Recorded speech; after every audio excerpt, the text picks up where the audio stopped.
sometimes you gotta pray for a victory. Yeah, I'm overzealous when I'm thinking about the cash flow. I never had no handouts, just came natural. I've been testing so much, all these restless nights, all these different situations that I've been through. I seen pain trying to creep in through the window, but now I'm sliding through the hood in a Benzo. You gotta separate yourself just to elevate. I keep some drink in my cup to see through the hate.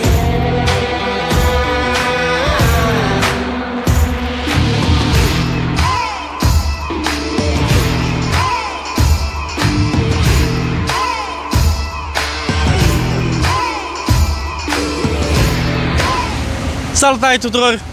Intrăm direct în acțiune și în pâine de aici de la Călăraș, de la a treia etapă. Aparent Manu mă strigă, stați un pic să vedem ce dorește. Ia spune Manu. Ia spune Andreea, vezi că o să fii direct pe vlog. Andreea este noul nostru spotter.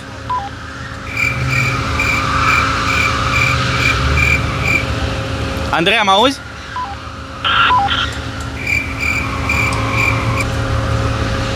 Așa, da. Am schimbat jantele pe spate. Mulțumim sponsorilor noștri Pimpit pentru acest set excepțional de jante. Suntem la Călăraș, a treia etapă, Limitless pentru Manu. Din nou, Le Mecanic. Am intrat direct în pâine. Începem, este sâmbătă, avem turile de antrenament. Circuitul este relativ simplu, avem o suprafață nouă. Este beton pe jos, nu mai este asfalt. Manu se înțelege binișor cu mașina, mai sunt chestii de modificat și la mașină și la stilul de pilotaj, dar îi dăm înainte. Revenim vă lăsăm câteva ture de antrenament. Astăzi este doar despre ture de antrenament. Poate pe final de zi o să prindem niște ture de antrenament pentru battle. O să vedem.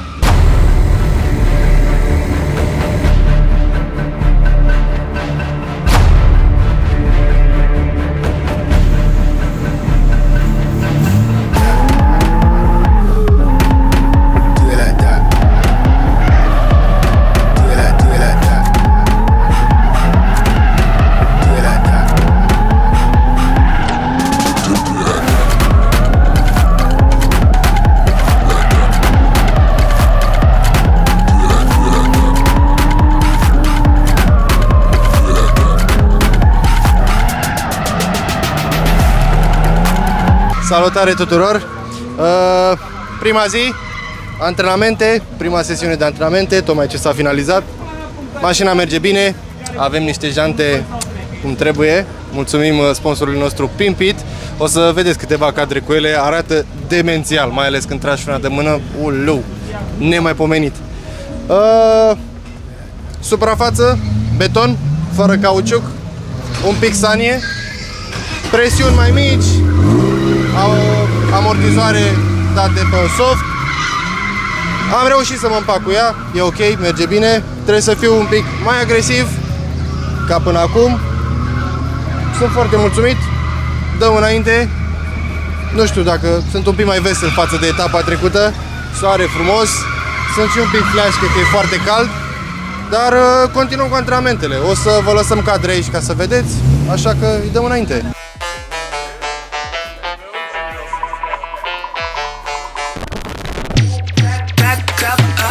It's lit. Keep the cool eyes, go for the shit. Cause I'm ballin', look at all these chicks. Whip it up, all these rocks on my wrist. Bring it back, back, back, back, back, back, back, back, back, back, back, back, back, back. Bring it, keep it back, back, back, back, back, back, back, back, back. Look at all these shorties, bring it.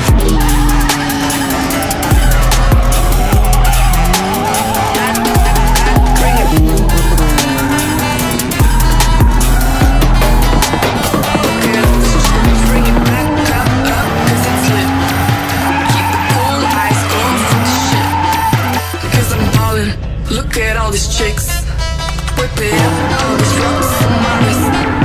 Bring it back, back, back, back, back, back, back, back,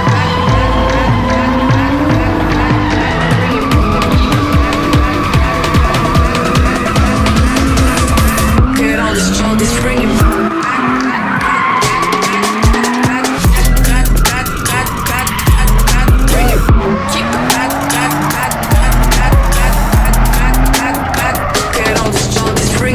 concluzionăm. Suntem rupți în gură. Nu mai pot. De-aia stau și pe scaun. Te-am auzit, Bogdane. A fost super. Am încheiat seara la ultimul antrenament cu un chase run la domnul Poteică, pentru care m-am dat jos tremurând din mașină. I-am dat de toți banii și e un pic loc de și mai bine, dar mă bucur că am reușit să fiu un pic mai committed la plecare. Bogdan se bucură, voi nu-l vedeți, dar Bogdan se bucură foarte tare. Am găsit aderența, am găsit stilul, trebuie să îl menținem, este bine. Mâine, ați auzit, au mai rămas pip, mari. Așteptăm ziua de mâine, sunt înfometat, sunt obosit, cam asta a fost pentru ziua de astăzi, așa că vă așteptăm mâine când ne trezim. Ciao!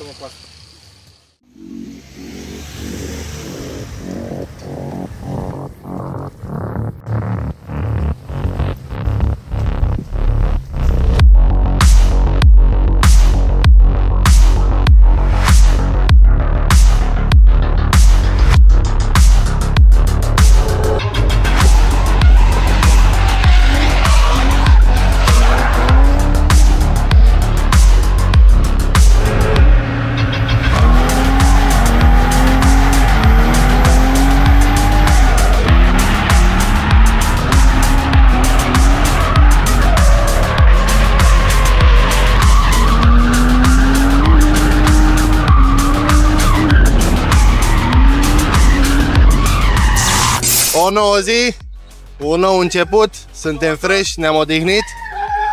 Mașina arată impecabil, chiar acum echipa se ocupă, curățenie maximă.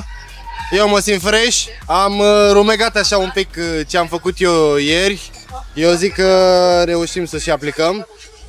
Aoleu, probleme, dificultăți tehnice, pleacă cortul. Mai am 20-25 de minute până intru pe circuit. Am schimbat roțile, din păcate nu mai mergem cu frumoasele alea primite. Mergem cu celelalte jante de la Pimpit, jantele lui Bogdan, care arată și ele demențial.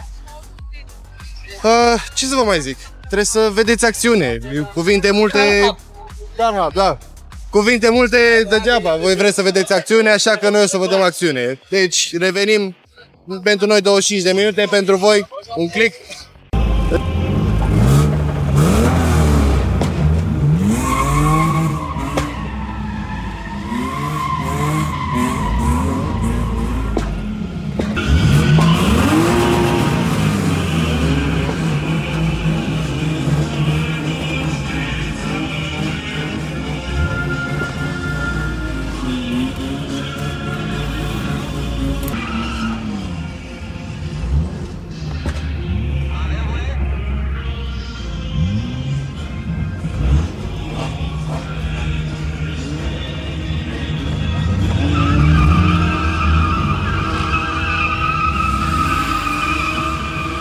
Ne pregătim de calificări, toată lumea deja este în coadă, eu sunt un pic pe dreapta, vorbesc cu organizatorii. Așteptăm să intrăm la calificări, ne bucurăm de vremea bună, nu e nici foarte cald, nici foarte frig. E bine, o să fie frumos. Am testat acum semislicurile, e bine, altceva față de Red Bull, dar este posibil să revenim pe Red Bull. Dar, din nou, nu vă plictisesc cu multe vorbe, așa că vă las cu cadre.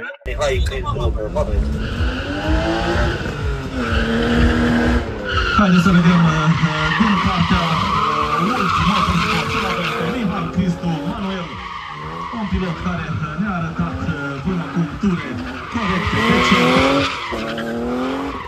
ture cinstite, la fel cum este și asta, un pic shallow pe partea exterioară acolo, o tranziție corectă și în ultimul viraj de stânga, din nou puțin pe interior, dar o tură punctată și haideți să-l aplaudăm, să-l încurajăm pentru o tură. Accelerează pentru treapta a doua și o inițiere cinstită acolo, cu frâna de mână pe zona exterioară 1. Lovește ambreiajul pentru a ridica motorul în tură și a crește puterea la roată, din nou zona 3. O tranziție bună, din nou o corecție de fră de mână, un stâng pe frână. Își folosește toate tool-urile de care are nevoie pentru a superviza o tură bună. Și iată că o face în aplauzele voastre, Mihai Cristu Măcarel! Dragilor, tocmai ce s-au terminat turile de calificare, bunul nostru Manu, cu a lui păritoare, a reușit să califice pe locul 9 cu 75,33 de puncte. Practic, e foarte bine că ne-am calificat, acum se resetează totul, mindset-ul, în ideea în care acum trebuie să ne focusăm pe battle-uri. Și picăm cu nimeni altul decât cu unchiul, E46 3000 benzină. Unchiul merge foarte, foarte agresiv, unchiul foarte, foarte mari, ciocăne la ușă. Acum să vedem dacă Manu poate să scoată o doză de agresivitate și să facă niște ture bombă de battle, să vedem dacă trece mai departe. Vă lăsăm cu câteva ture de antrenament de la battle și după cu battle în sine, cu unchiul.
Lider Dobre, Ionuț, Chaser, Mihai Cristu, Marea. Încă de la început, Mihai Cristu încearcă să țină proximitate. Pentru Ionuț să-și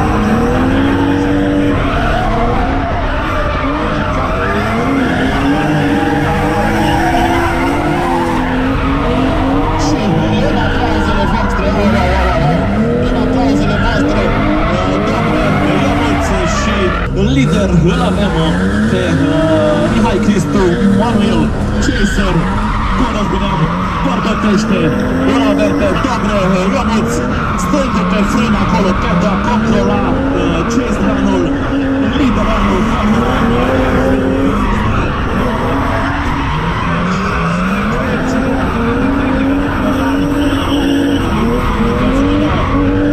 și în aplauzele voastre, Mihai Cristu, Manuel și Dobre Ionuț! 2-10, se aude băieții. Top 16, dragilor. Din păcate, o greșeală fatală din partea mea în chase run. Mă bucur că am făcut un lead run bun. Mi-aș fi dorit să fac și un chase run bun, să fi pierdut măcar cu un chase run constant. A fost o etapă la care am învățat multe pe partea de battle. Sunt un pic supărat pe mine. Unchiul Dobre Ionel mi-a făcut un lead foarte bun, însă eu m-am închis singur în încercarea de a sta ușă la ușă. Experiența și-a spus cuvântul. Îmi trebuie mai mult antrenament, mai mult sit time. Trebuie să folosesc simulatorul mai mult. Din păcate îl țin într-o pungă. Nu zic. Cam ăsta a fost weekendul nostru pentru voi. Sper că v-au plăcut toate cadrele pe care vi le-am lăsat. V-au fascinat. Sper să ne vedem la următoarea etapă cu toții, să ne faceți o vizită. M-ar ajuta foarte mult să am cât mai mulți spectatori. Cam asta a fost. Eu sunt Manu de la Wolf.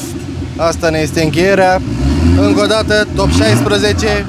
Mi-aș fi dorit mai mult, eram un pic mai intuit. Așa că ne revedem la următorul vlog. Ciao!